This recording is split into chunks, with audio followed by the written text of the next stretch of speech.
Yashodanandana Brajajanaranjana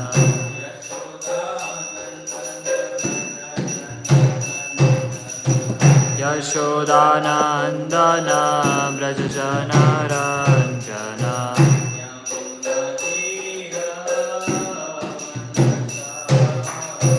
Yamunatira Vanachari Hari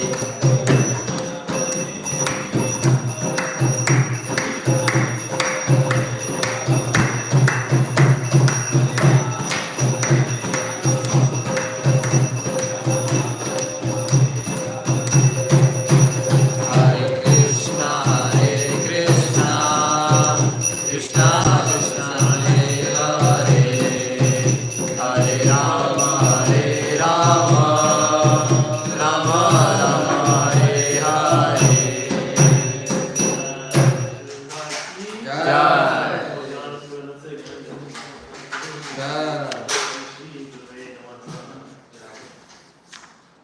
So, let's continue with the very left last week. We were doing Nectar of Instruction, verse 1. I'm reading the translation again so that we have it in context. A sober person who can tolerate the urge to speak, the mind's demands, the action of anger, and the urge of the tongue, belly, and genitals is qualified to make disciples all over the world. So, quickly, what do we remember from what we read from the purport till last week? Yes, sir. So we read about the frog example, and then we read the hearing Which example? the frog example, The frog example. and then we read about hearing is more important than seeing. Okay. And a person that, like the most intelligent person, he hears and understands it. Then the second class person, he just hears. Who can explain that now? Very nicely, very quickly, what we read in the very starting of the purport. Different types of intelligence, the different level of So a person who, so the highest intelligent person hears and understands. The second person has to experience. And the third person, even while receiving so many instructions, still doesn't understand. Right. One more level in between. One is who is just listening about it, is able to understand about it. Second, one who is understanding about others' experiences and learns from it. Third, who have to experience it themselves and then understand. Fourth, the final what Srila Prabhupada calls a rascal is, no matter what they will not right? Even if they have experienced it themselves, should probably have that category. But okay, we read very few definitions of how many types of restrictions or vedas that we have to do. Six. Who can name me? Let's go from here. Let's start. Remember? I'm coming to you, Prabhu. Remember? Anyone? Look at the video. Yes. Yes. Urge to speak. Urge to speak. Urge to Yes. Manasa Krodha Vegam. Yes. Stop. Anybody else? Urge of belly, tongue. Belly, tongue. Any other? Okay. Genitals. Mind. Anger. Okay, good. We've covered everything. So let's read the translation again so that we remember these, right? A sober person who can tolerate the urge to speak, mind's demands, action of angers, the urge of tongues, belly, and genitals. Those are 6. Okay? What happens to such a person? They become qualified to make disciples of Krishna. Basically, they are Krishna conscious, and because they have Krishna, they can get Krishna. Okay? So let's go back to where we left. So we had completed the part of the purport where Srila Prabhupada is talking about the 6 urges overall of what is the definition of them. Right? First he had set up the concept of intelligence, of what is intelligence, and so we should listen and from that try and learn. And from there on we talked about the definition of each of the 6 urges, so what does it mean. Now Srila Prabhupada is going to be using references to help us categorize them and be able to understand the interdependencies between each other, which is also important for us because when we want to try and control these urges, we need to understand what fuels these urges. Okay? So we're going to start the reading. Okay, do you have the book? Yeah. We should be having one over there. So we are starting with the paragraph which is when one is fully trapped. Yeah, top. is in the method of Krishna consciousness. That's the one that we have to start with, the one which is highlighted. Do you want me to count the paragraph for you or something? Can I see the page? What's the first one? So you will find the verse which says Krishna Surya Sama, and from that the next 1, 2, 3, 4, fourth paragraph from the quotation. When one is fully practiced, right? This one. I can do When one is fully practiced, yes, you can start there. When one is fully practiced in the methods of Krishna conscious control, he can become qualified to be a bona fide spiritual master. In his Anuvritti explanation of the Upadeshamrita, Srila Bhaktisiddhanta Saraswati Thakur writes that our material identification creates three kinds of urges: the urge to speak, the urges or demands of the mind, and the demands of the body. When a living entity falls victim to these three types of urges, his life becomes inauspicious.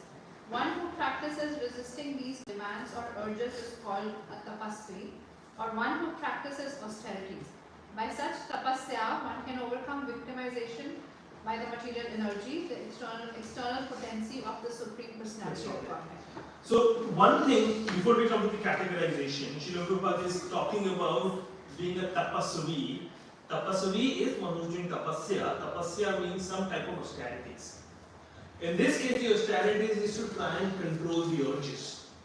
Right? The different urges that we talked about. One who is trying to control them is going to become a tapasvi because they are doing the tapasya, the austerities to try and control this, which is not an easy task to do.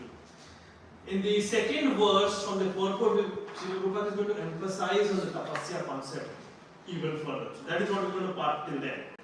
But here is the, based on what Srila Bhaktisiddhanta Saraswati Thakur had said, they have done the categorization of these urges, which is very helpful for us. Right? What we have been talking about is the urge to speak, the urge of demand of the mind, and then there are the demands of the body. And we will talk about the demand of the bodies as being the demands from the senses coming in the same line. That is what we will start talking about in detail. Okay? So let's go to the next one. You found the words? Yeah. Okay, then let's go to the next. Um, When we refer. when we refer to the urge to speak, it's not right? When we refer to the urge to speak, we refer to useless talking, such as that of the impersonal mind-body philosophers, or of persons engaged in fruitive activities, technically called karma, or of materialistic people who simply want to enjoy life without restriction. All such talks or literatures are practical exhibitions of the urge to speak. Many people are talking nonsensically and writing volumes of useless books, and all this is the result of the urge to speak. To counteract this tendency, we have to divert our talking to the subject of Krishna. This is explained in Srimad Bhagavatam 1.5.10-11.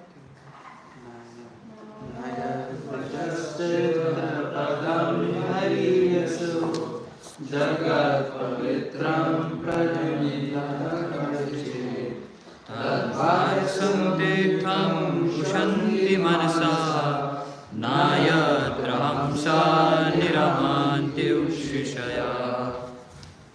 Those words which do not describe the glories of the Lord, who alone can sanctify the atmosphere of the whole universe, are considered by saintly persons to be like unto a place of pilgrimage for clothes. Since the all-perfect persons are inhabitants of the transcendental abode, they do not derive any pleasure there.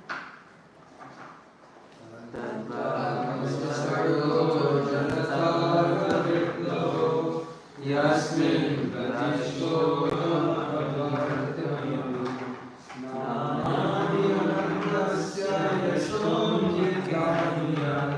Shrivanti Gayanti Grananti Sadhava.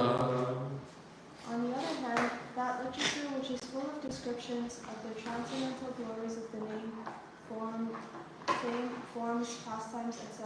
of the unlimited Supreme Lord is a different creation, full of transcendental words directed toward bringing about a revolution in the impious lives of the world's misdirected civilization. Such transcendental literatures, even though imperfectly composed, are heard, sung, and accepted by purified men who are thoroughly honest. The conclusion is that only when we talk about devotional service to the Supreme Personality of Godhead can we refrain from useless, nonsensical talk. We should always endeavor to use our speaking powers solely for the purpose of realizing Krishna consciousness. Thank you. So, let's work from the conclusion backwards. A couple of very interesting things that Srila Prabhupada is talking about here. Okay, we're talking about the urge to speak. So, one thing he's saying in the conclusion is the fact that if we are not using a tendency or capability to speak, to be speaking about the Supreme Personality of Godhead, then we are on the wrong side. That's basically the conclusion, right? But then there's something very interesting. What do we mean about talking about Supreme Personality of Godhead? If there's a quote that Srila Prabhupada gives, we'll look at that. But before that, let's also understand the fact that what Srila Prabhupada is talking here is about writing of books.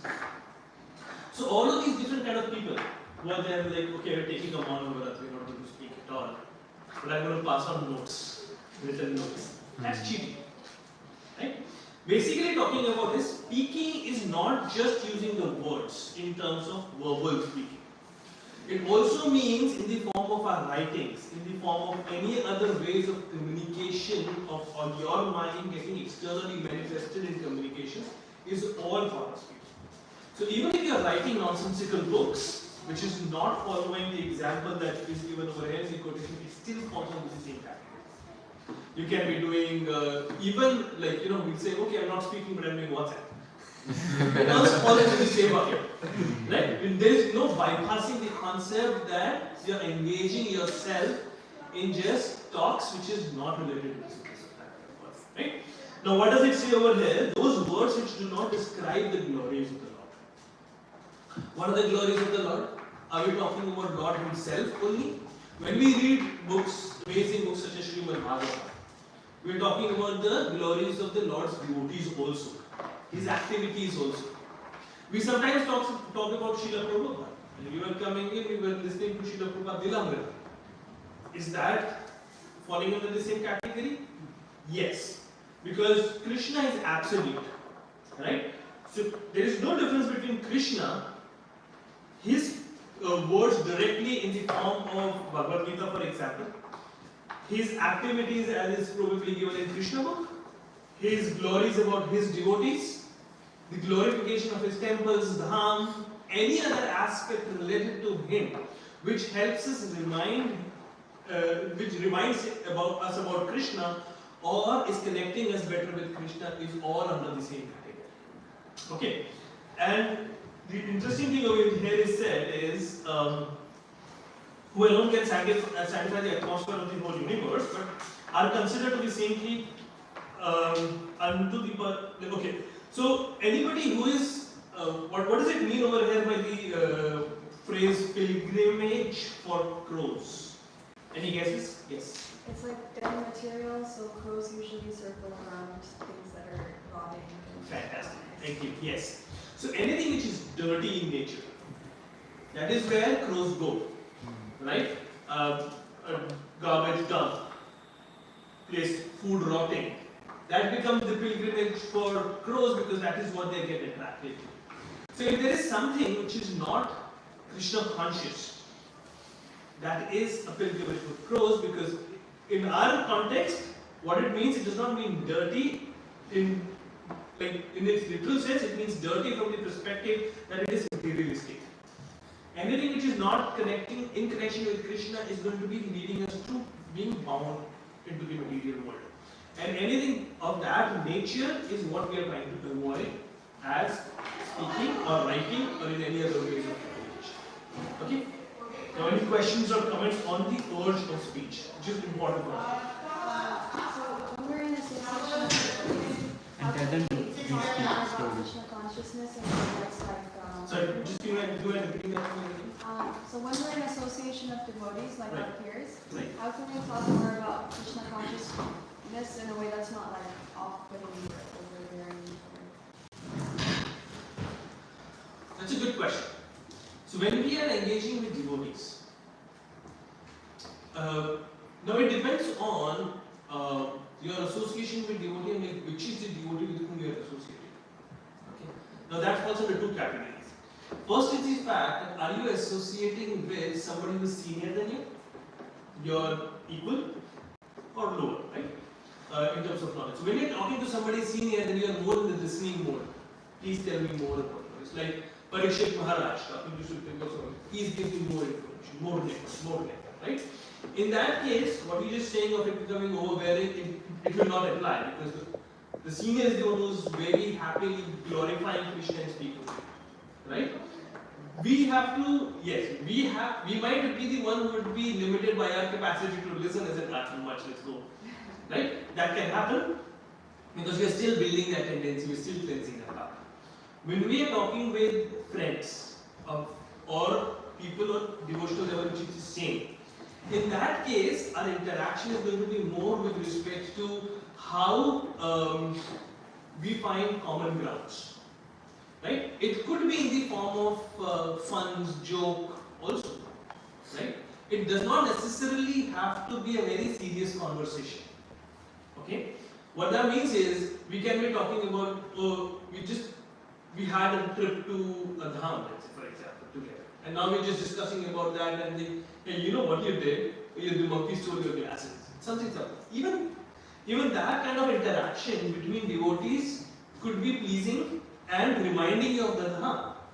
Right?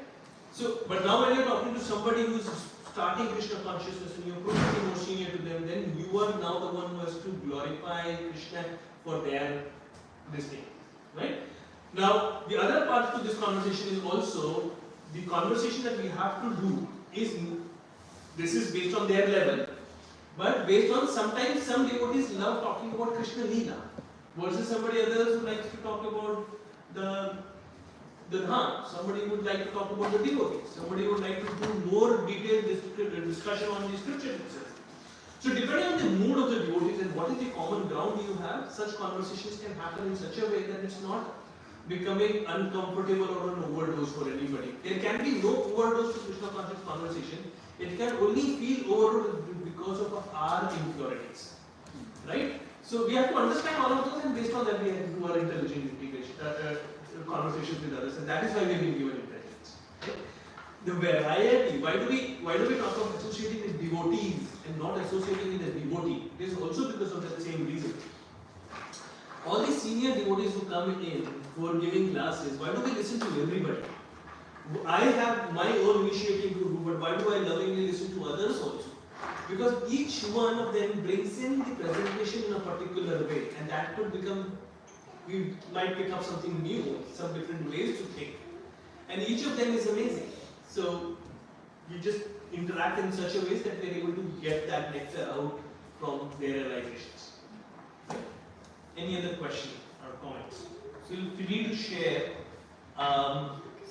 your experiences also, because we would want to learn from that also. And this is more of a practical aspect of us, not just theory.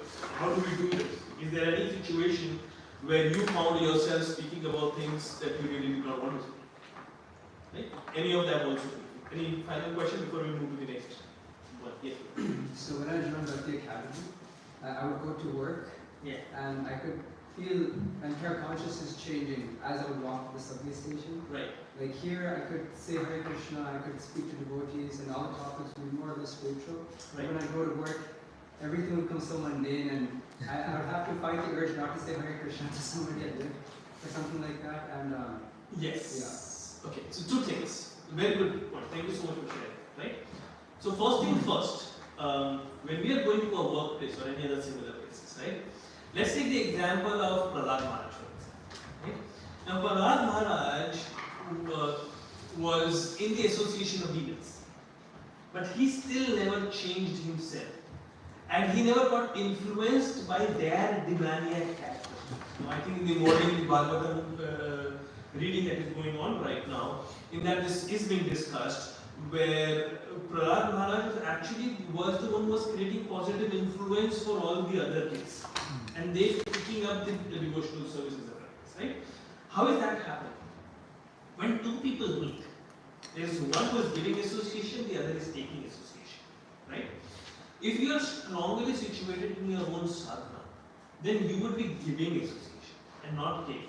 So when we go into a place where we are not in association with devotees, if we end up taking their association, we will feel lower, and we will see the change of mood. That is true.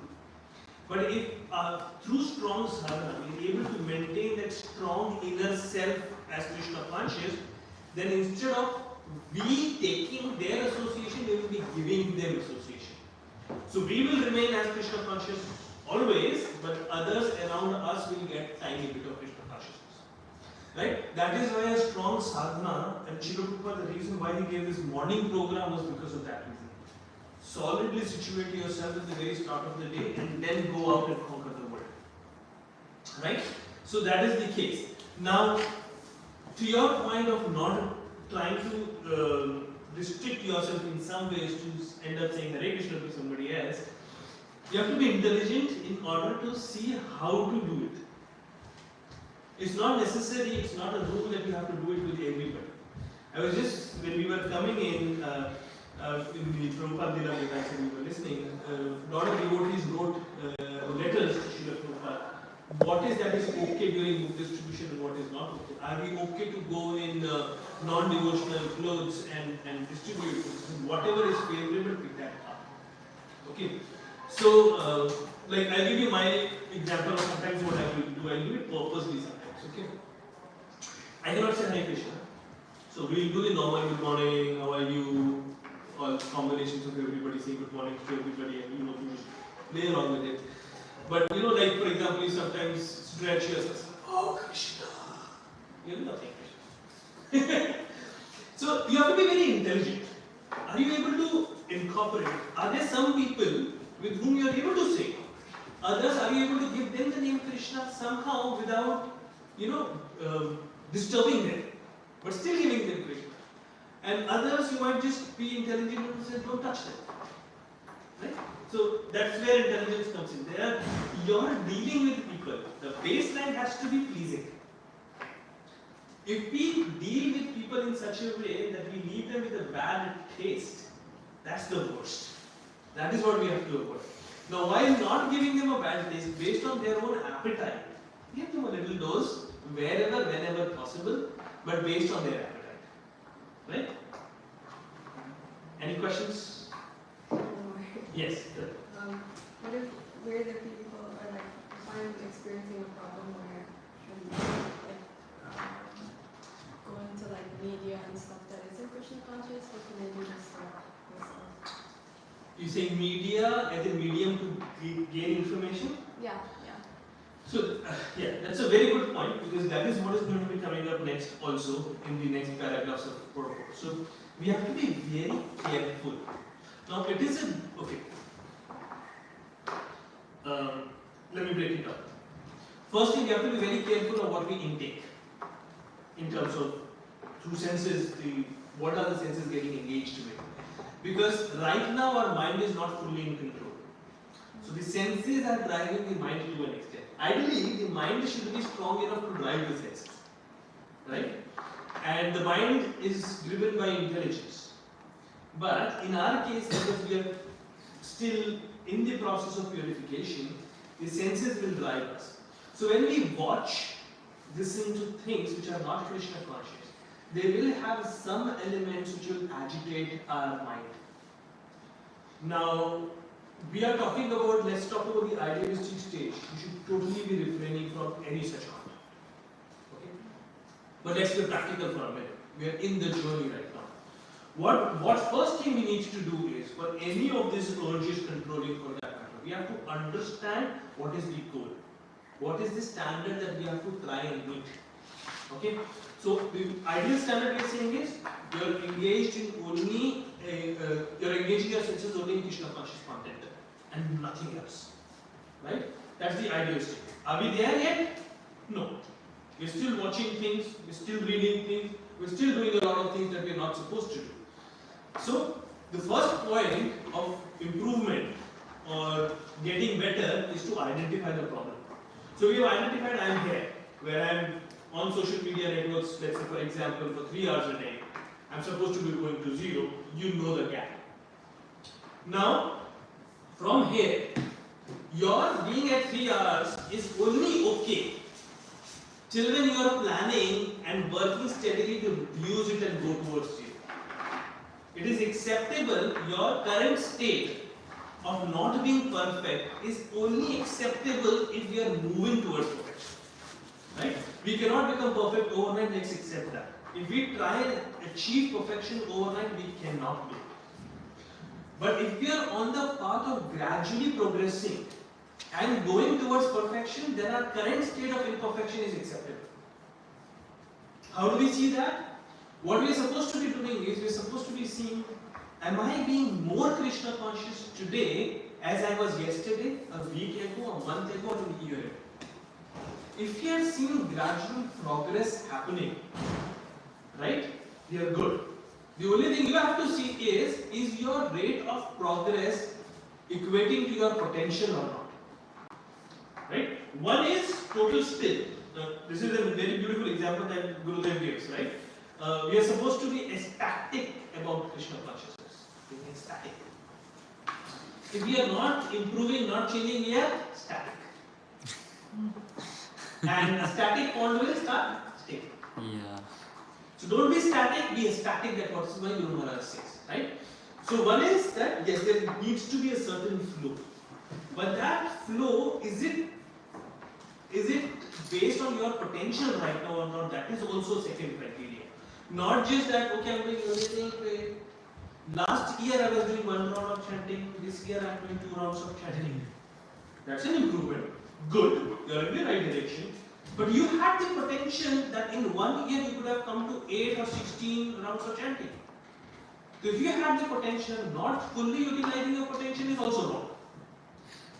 Right? So that is why when we are talking with respect to senior devotees, they do things such as sadhana charts. What is your goal? What is your plan to progress? And then are you trying to go with that plan or not? Those things are only to motivate us and continuous improvement. Does that help? Yeah, thank you. Fantastic. Fantastic. Any last question before we move? Good? All satisfied? Jai. Okay, let's go to the next paragraph. You can start with you. As for the agitations of flickering mind, they are divided into 2 divisions. The first is called avirodh priti, or unrestricted attachment, and the other is called virodh yukt krodha, anger arising from frustration. By adherence to the philosophy of the Mayavadis belief in the fruitive result of Karmavadis and belief in plans based on materialistic desires are called avirodh priti. Gyanis, karmis and materialistic plan makers generally attract the attention of conditioned souls. But when the materialists cannot fulfill their plan and when their devices are frustrated, they become angry. Frustration of material desire reduces anger. Let's stop there. Thank you. So, first thing, right? The flickering of mind. Now, we talked about threefold miseries. What are those threefold miseries? Does anyone remember? I know them in English. Yeah, tell me. The body and the mind, Uh-huh. other living entities, and natural conditions. Right. Anybody remember the Sanskrit? No? Adhyatmika Klesha, Adhibhautika Klesha, and Adhidharmika Klesha. Fantastic. Thank you so much. So, those are the threefold miseries. Now, let's talk about the one that you mentioned about suffering from miseries because of your own mind. Somebody comes and says something to you, takes 10 seconds to be said, and it's done. But you keep thinking about it for 10 days and keep suffering because of it. That is suffering because of mind. Now, why? Now, let's refer to what is being said in Bhagavad Gita. While contemplating the objects of senses, the senses get attached to them. Right? There's desire that comes in. When those desires grow further, it becomes lust. When that lust is not satisfied, that's where Srila Prabhupada is talking about all of these plans, it leads to frustration and anger. And that's exactly what Srila Prabhupada is mentioning over here. The agitation of mind is happening only because it is being driven by the senses. And it is because of all that reason is only backwards coming up that we are in the mode of coming in anger and our mind is flickering. because we are just the horses. Remember that picture that we see in Bhagavad Gita? Yeah. The horses are the senses. The horses are going here and there, anywhere in direction. They're not listening to the chariot driver, and the passenger on the chariot is also suffering. Right? That's basically the full conclusion of it. Right? So, flickering of mind, the urge of the mind needs to be controlled by controlling of the urge of senses. That is where now we are getting into the point where there are connections, there is dependencies between each of them. So, why does Srila Prabhupada talk about the full sadhana practice? Is because of this reason. Your enemy can attack from any direction. It could be coming in because you're not having. Okay, let's pause at that point. Let's read on further and then we'll come to that. We already. Similarly, the demands of body can be divided into three categories: the demands of tongue, the belly, and genitals. One may observe that these three senses are physically situated in a straight line as far as the body is concerned, and that the bodily demands begin with the tongue. If one can restrain the demands of tongue by limiting its activity to eating of prasad, the urges of belly and genitals can automatically be controlled. In this, Pause for there for a second and we'll continue. So this is very important, right? Srila Prabhupada is talking about the dependency between them. And if we analyze it and what is happening to us very carefully, we will realize it is true. If our tongue is not in control, our belly cannot be in control, our genitals cannot be in control. All of them are connected. One issue leads to the issue in somewhere else also. So when we talk about things such as, I'm not progressing in Krishna consciousness, I'm not having a focus of mind, we have to understand the underlying cause could be coming in from any of them and it is making other things fall. Why don't I have control over my tongue? Because I'm not controlling my mind. Why is that I'm not having control in my mind? Because I'm not controlling my genitals. And so on and so forth. They are all connected to each other. And that is why now Sri Prabhupada is saying, let's talk about first the urge of the tongue itself. Now, one thing that we have to understand over here is when we started talking in this purport, we started talking from the urge to speak. Tongue has two functions, which is to speak and to taste. Right? So we have talked about the speaking part as the urge to speak already. But now we will talk about the urge of the tongue in the terms of it tasting things. And it's craving for more and more. You can continue. Srila Bhaktivinoda Thakur says, Sharira Vidyaja Jyoti Vidyata Eka Jiva Pele Sensagre Taharapate Jivahari Logo Sudharpati Take Jita Nasare Krishna Bolo Dayamai Kori Bare Jivacha Swapasada Lilo Bai Seyana Pritapa Radha Krishna Goloka Premena Koshi Chaitanya we have some time for that. O Lord, this material body is a lump of ignorance, and the senses are a network of paths leading to death. Somehow or other, we have fallen into the ocean of material sense enjoyment, and of all, the tongue is the most voracious and uncontrollable. It is very difficult to conquer the tongue in this world, but you, dear Krishna, are very kind to us. You have sent this nice prasad to help us conquer the tongue. Therefore, let us take this prasad to our full satisfaction and glorify your Lordship, Sri Sri Radha Krishna, in love and call for the help of Lord Chaitanya Mahaprabhu and Nityananda. You can continue with the next one. There are 6 kinds of rasa taste, and if one is agitated by any one of them, he becomes controlled by the urges of the tongue. Some persons are attracted to the eating of meat, fish, crabs, eggs, and other things produced by semen and blood and eaten in the form of dead bodies. Others are attracted by eating vegetables, creepers, spinach, or milk products, but all for the satisfaction of the tongue's demands. Such eating for sense gratification, including the use of extra quantities of spices like chili and tamarind, is to be given up by Krishna conscious persons.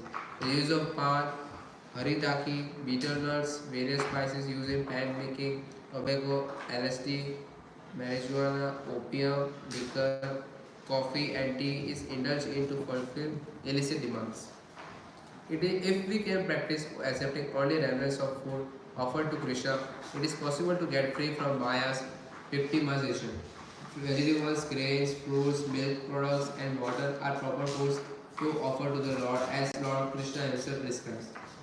However, if one accepts prasadam only because of its palatable taste and thus eats too much, he also falls prey to trying to satisfy the demands of the tongue. Sri Chaitanya Mahaprabhu taught us to avoid very palatable dishes even while eating prasadam.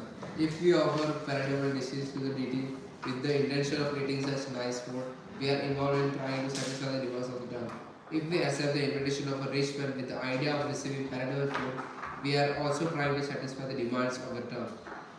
In the Chaitanya Charitamrita, Antya Leela 6.227, it is stated, Chivara Radase ye iti uti daya, Shishunudara Parayana Krishna Rahi Padaya. That person who runs here and there seeking to gratify his palate, and he who is always attached to the desires of his stomach and genitals is unable to attain Krishna. Let's stop it. Thank you. So see over here, we first started talking about the urge of the tongue to taste palatable dishes, right? And Srila Prabhupada so expertly, so smartly ties it to the urge of the stomach. What is the difference? What is the difference between the urge of the tongue and the urge of the stomach? Yes. The urge of the tongue is to taste, Okay. and the urge of the belly is to like. It's similar, actually. Fulfillment. That's correct. Thank you. That's a good word. So the reason why Srila Prabhupada has combined them together in the purport is because they are very strongly connected to it. One is the urge for us to eat tasty things, something that is very pleasing to the tongue in terms of the flavor of it. But then the other is the urge that I need to eat something. I'm hungry. That is the urge of the belly. That because I'm hungry, I'm going to do anything right now in order to satisfy my hunger, even if it is something which is not correct. I will do. Right?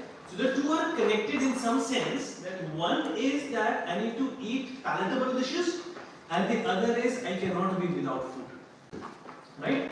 Now, over here we just read the prayers that we recite before of honoring Prasada, right?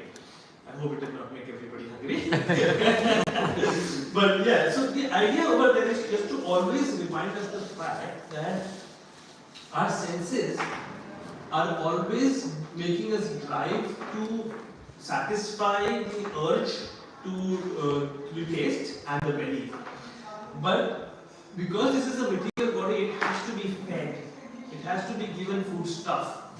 So Shri Krishna has very mercifully given us this process of saying you offer it to me and then have Krishna Prasadam, and in that way you will be able to satisfy that urge without getting engaged and entangled in the modes of material nature.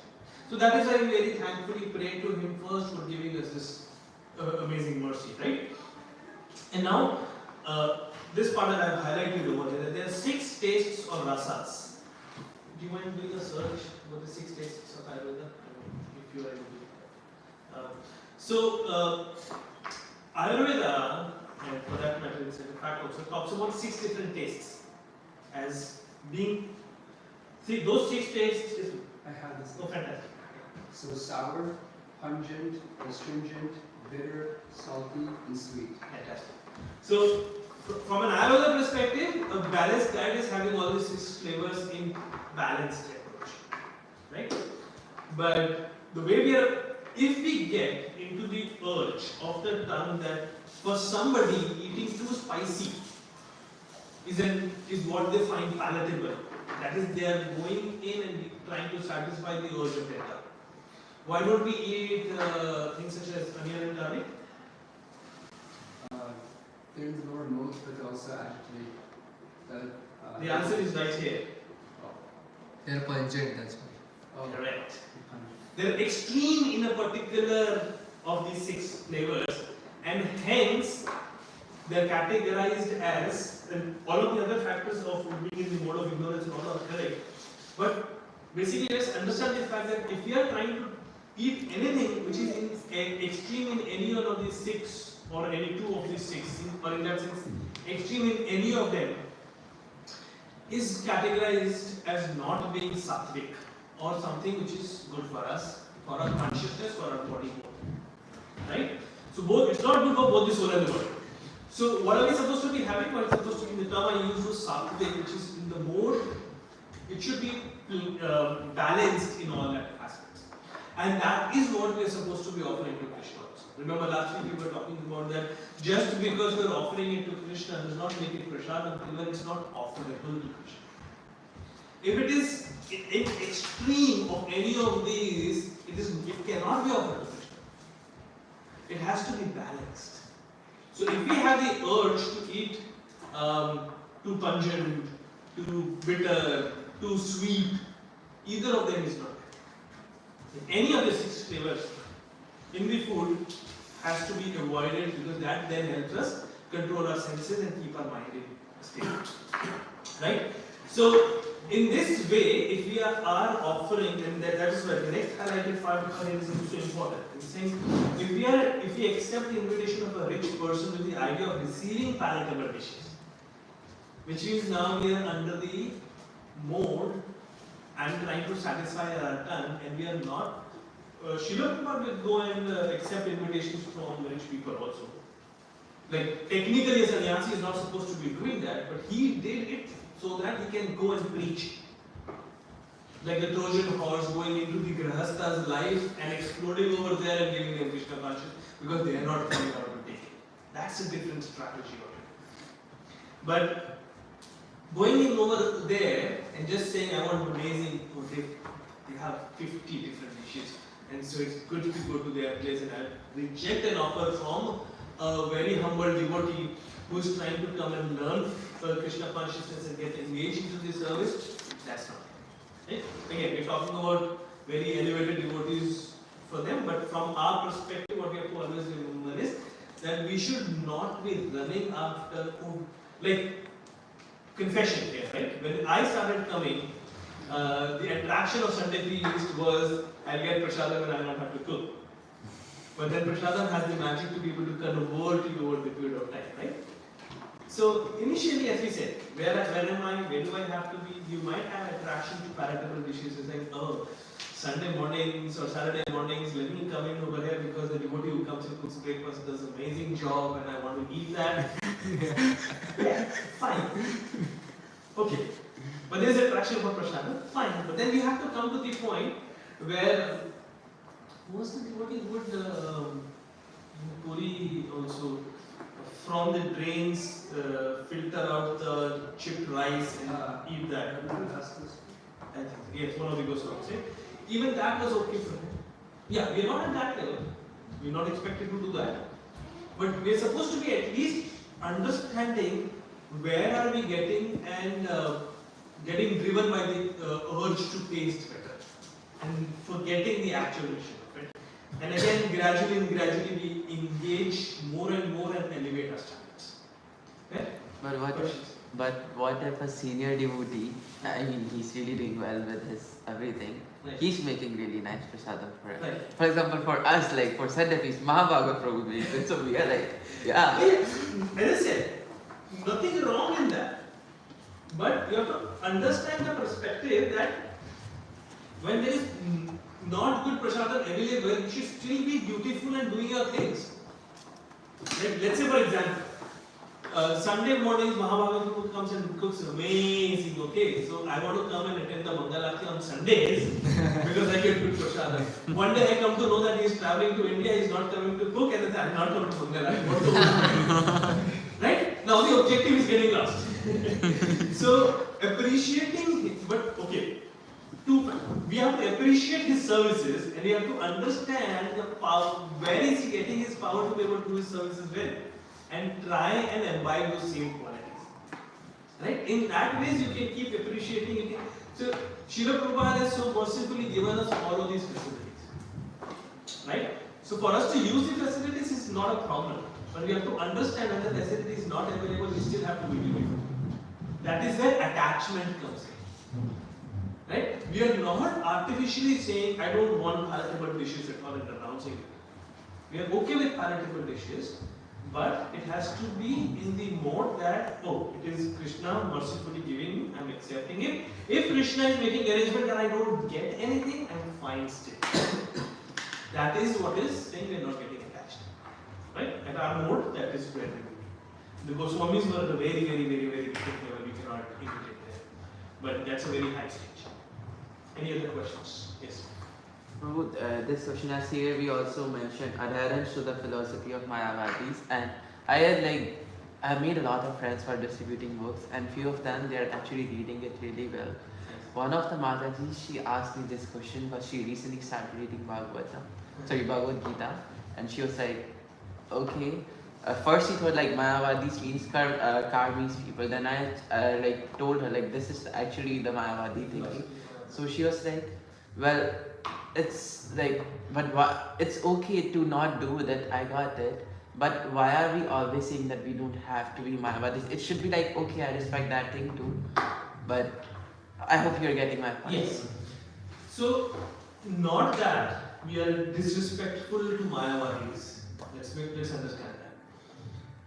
We, to whatever extent they are able to, they are engaging in some whatever way they are. Right? We are not disrespectful to anybody. Why do we avoid Mayavadis? Is because Chaitanya Mahaprabhu was very clearly instructed, says Mayavad kills your devotion. And we are supposed to be protecting our devotion. That is why we avoid them. He says, as soon as there is a Mayavad philosophy going on, close your ears, run away. Because it's poison. So, if I'm being respectful to somebody, does not mean I'm going to accept poison from them. Right? So that's the point. So if it is being so destructive for me, why would I accept it? No, right? We are still in that very small bud state of our bhakti. We are supposed to be very careful and very protective about it. Yes, somebody like Srila Prabhupada, for example, would engage, and we were listening to this when coming, he would engage in conversations in the evening with all of these different people from different philosophical backgrounds. And he would debate with them and defeat them. He can, because he is strongly situated with philosophy, he is strongly situated. Till when we are not strongly situated, we should not go and argue with them. That's our concept. As in when you come to the point where you are strongly situated, where anything that they say is not going to waver you, then you can think under proper guidance to engage in a debate with them. But you still do not accept their philosophy. Right? Being respectful does not mean that I start doing what they do. If being respectful means I'm letting you do what you want to do, I know that is wrong, I try to explain you, but I'm leaving you to your own fate. I'll do what is correct and I'll continue with that. That is being respectful.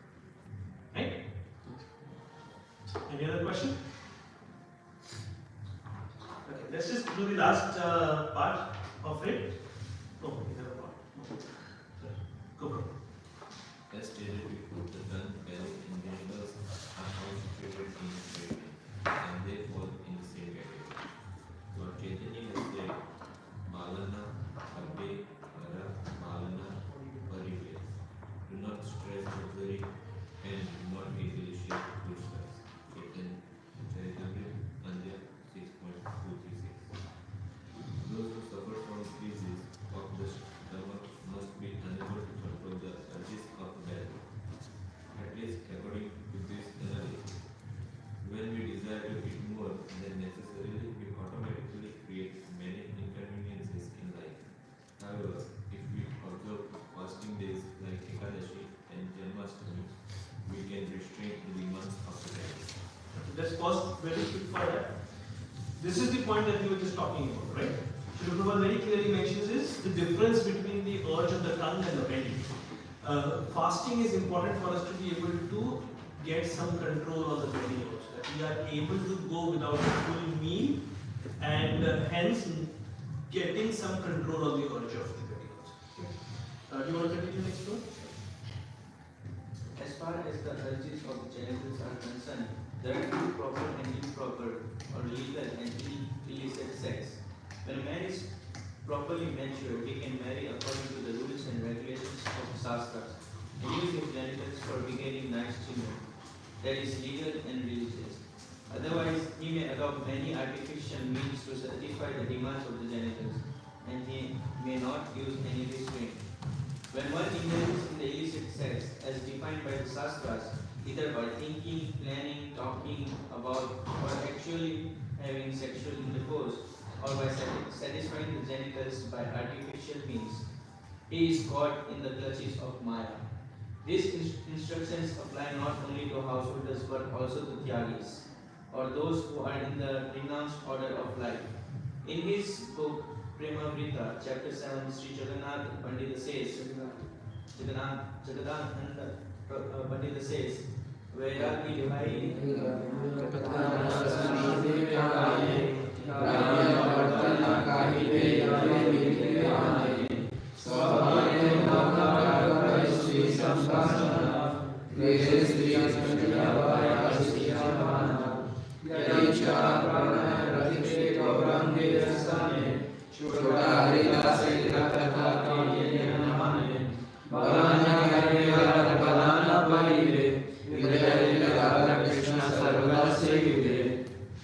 My dear brother, you are in the renounced order of life and should not listen to talk about ordinary worldly things, nor should you talk about worldly things when you meet with others. Do not think of women even in dreams. You have accepted the renounced order of life with a vow that forbids you to associate with women. If you wish to associate with Chaitanya Mahaprabhu, you must always remember the incident of Chota Haridas and how he was rejected by the Lord. Do not eat luxurious dishes and dress in fine garments, but always remain humble and serve the Lord Sri Sri Radha Krishna in your heart of hearts. That's what I know. So this is important. Okay. Let's talk about the principle first. Okay. And then I think one paragraph of conclusions. The control of genitals.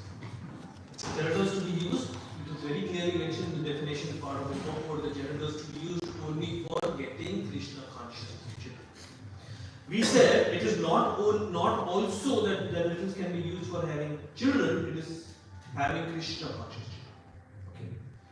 Now what that mean as a definition is you're not engaging into sexual activities till when you're ready for being able to nurture a soul as being Krishna conscious, and that is when you are prepared and you get ready and have Krishna conscious children and then guide them to their life. It also means that we're not using any artificial means to try and satisfy the genitals and saying, I'm not doing sexual activity, but then it ultimately from the perspective of our consciousness, from the perspective of it agitating our mind, is the same. Right? So in no means should we try and agitate the genitals and which agitates them. Okay? It has to be used only in the service of the Lord, which is to have Krishna consciousness. Okay? There's very detailed processes that Srila Prabhupada has mentioned of what needs to be done and how it needs to be done.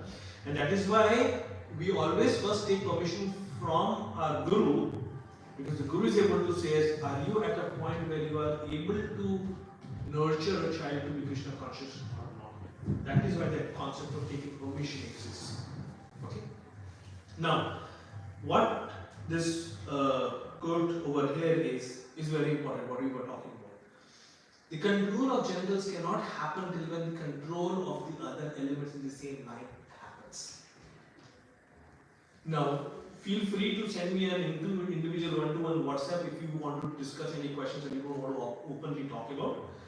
But the control of genitals cannot happen completely till when we have controlled our tongue, till when we have controlled our mind, till when we have controlled our senses. Why is she? And this concept, which Srila Prabhupada has mentioned that multiple times. It's in the quotation is talking about a sannyasi, but it applies for everybody. It applies to a brahmachari, it applies to a grihastha also. We were talking about looking at social media content, right? And any other similar things. If we are looking at that content, what is the problem? The problem is something in there might just sneak into our mind and create a desire or trigger something else which might make us lose control over our genitals. They're all connected. If we are eating food by somebody who is which is cooked by somebody who is uncontrolled with respect to sexual activities, that loss of control also comes into us. So what we are eating, what are we listening, what are we seeing, all comes in. So if at any stage, if we find ourselves struggling in being able to control our mind, control our tongue, control our genitals, control our anger, we have to understand the fact that till when we do not close all entry doors, it's not good. We are not fully safe, we are not fully controlled, we are not fully stabilized. Right? So, just because in saying, oh, it is a trouble with me trying to control my genitals, it's not just that.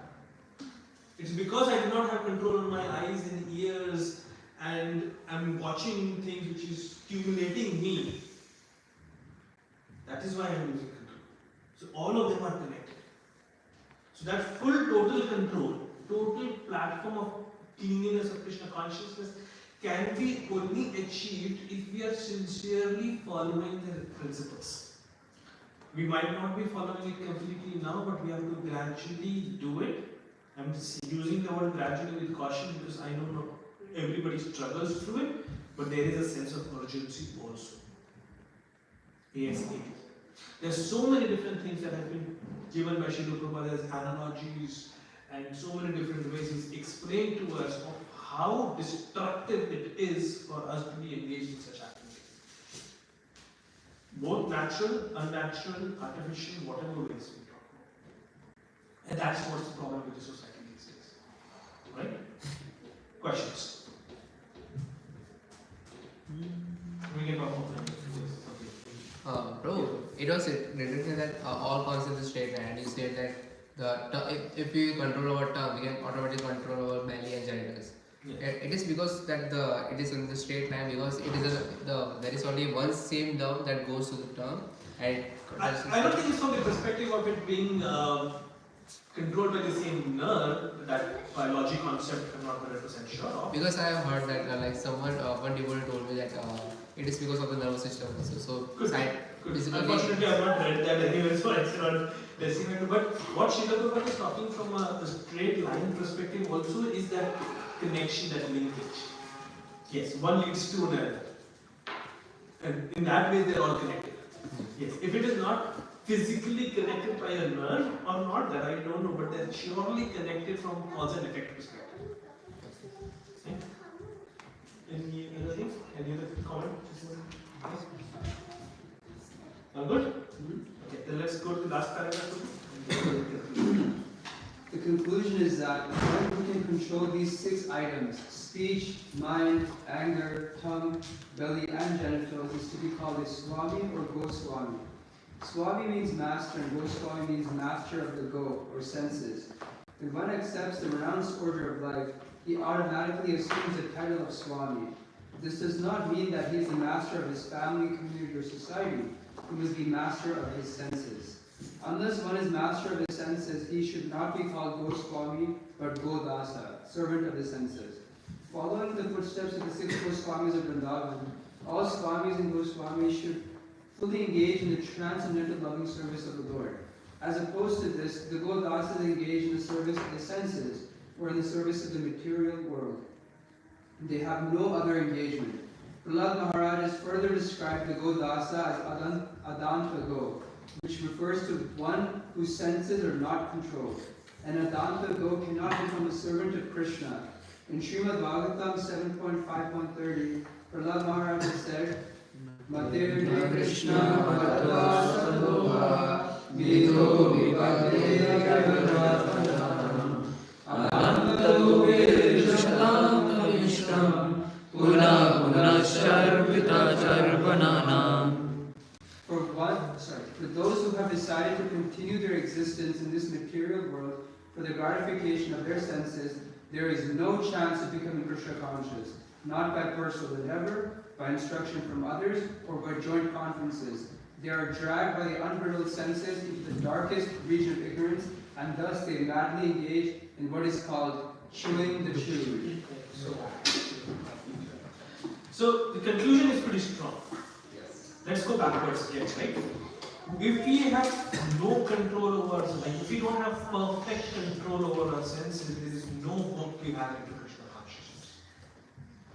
That's the standard we need to follow. That's the standard we need to aim for. We are not there. That does not mean that we give up and be disheartened and saying, I'm not there, I'm worth nothing. What it means is there is a lot of distance that has to be covered, and so it has to be planned and executed. Right? As I said, you can only improve if you have addressed or acknowledged the deficiency. Otherwise, you cannot improve. Right? So, till when, if we are at this stage, reading this conclusion and coming to the point, I am not there, that's the first step done. The second step is to sit down and say, how do I get there? And third step is to make that. Right? So, none of us are there, irrespective. We have some deficiencies or the other, but we have to acknowledge that deficiency. And for that reason, we have concepts about mentorships. We have concepts about guru. All of that. We either have a Diksha Guru or a Shiksha Guru. We should take all of these facilities that is available to us. We should surrender completely in this aspect to say, I'm not there. Or for that matter, even this. Sometimes we do not acknowledge or identify our own deficiencies. But some senior devotee is going to come and tell us. We should at least be at a point to be able to humbly accept saying, maybe what you're saying is right. And put that into our list of things to be improved. Okay? So that completes the text 1. And next week we'll go to text 2. We can take just 2-3 minutes more for any questions or comments, and otherwise we can have offline conversations as we usually do. Anybody else? So not engaging the senses in the sense object is the solution, or? That is not possible for us to do. Right? We cannot refrain. So there are one of the two ways in which things can be done. Either restrict your senses, refrain them, drag them back from sense objects, which is very difficult. The process of detachment is very difficult. The easy process is attachment. If we engage all our senses in the service of Krishna, then they're automatically not interested in any other things if they're not supposed to be going to this. Why do we have processes such as offering flowers to the lotus feet of the Lord and then smelling it? Because those are different ways in which we engage every sense of us in the sense of the Lord. Right? So the process of attachment is to use and make everything that you're doing Krishna conscious. You like dancing, singing, you like whatever, it can be made Krishna conscious. So that is where the guidance comes in. Right? Yes. Is the process of detachment even like possible or not? Because Mahaprabhu says like Krishna Surya Samam and Maya Hai Andhakara. So that means it's not possible, or is it? So in today's Kali Yuga it's not possible. In Satyayug, when they would meditate for tens and thousands of years, yes, they did. But then the problem is, what is the probability of failure? When you are trying to control yourself, then the probability of you getting deviated and do at least one thing small wrong is very high. Right? We talk about the person who's attacking needs to win only once. Maya only needs to win once. So even if you, as in the process of detachment, end up getting in contact with sense objects even once, you're done. It starts to dominoes effect. Right? You might be coming to the temple regularly, very nicely, you're feeling better, you're feeling good. One day you take off and go out with friends and do something, it starts a dominoes effect. One thing leads to another, leads to another. 10 minutes, let me watch something. Or it becomes an hour. Or let me just finish this episode. Or let me just finish this series. Let me just. It's a dominoes effect. Right? So Maya has to win just that once to get in. So for us to control and have a very perfect boundary where Maya cannot come in is very difficult. The analogy that Srila Prabhupada takes is wonderful. He says, if you want to fill a bottle with clean water, what do? Like there's dirty water, you want to remove that dirty water. You just keep filling it with clean water, the dirty water is going to go out. Try doing this, right? Take a bottle, put in some soap, put a little water, shake it well, you have soapy water inside. How do I get rid of it? Keep pouring water, keep pouring water. Slowly and steadily, all the soapy water is going to go out, and all you will have is water which is not soapy. Right? That is the process of Krishna consciousness. Keep injecting Krishna consciousness so much that everything else is automatically driven away. That's an easier and a much safer process to do. Okay? Yes, sir. Let me say something. This morning and even in yesterday's Bhagavatam class, Gurudas Prabhu was saying that Srila Prabhupada would say that Krishna is everything that we do. And I just question reminded me of that, so I just wanted to share that. Oh, thank you so much. That's a very good point. Yes, as Paramatma, Krishna is always there and a witness of everything that we are doing. So, yeah, we're not supposed to be cheating ourselves. If we try and say, oh, it's okay, nobody knows I did it, so it's fine. But no, Krishna. Our consciousness knows. Alright, fantastic. Last question. Anyone? Before we break. I just want to add something. Yes. I really love the fact that you mentioned like how we can preach or at least share the name of Krishna with your employees.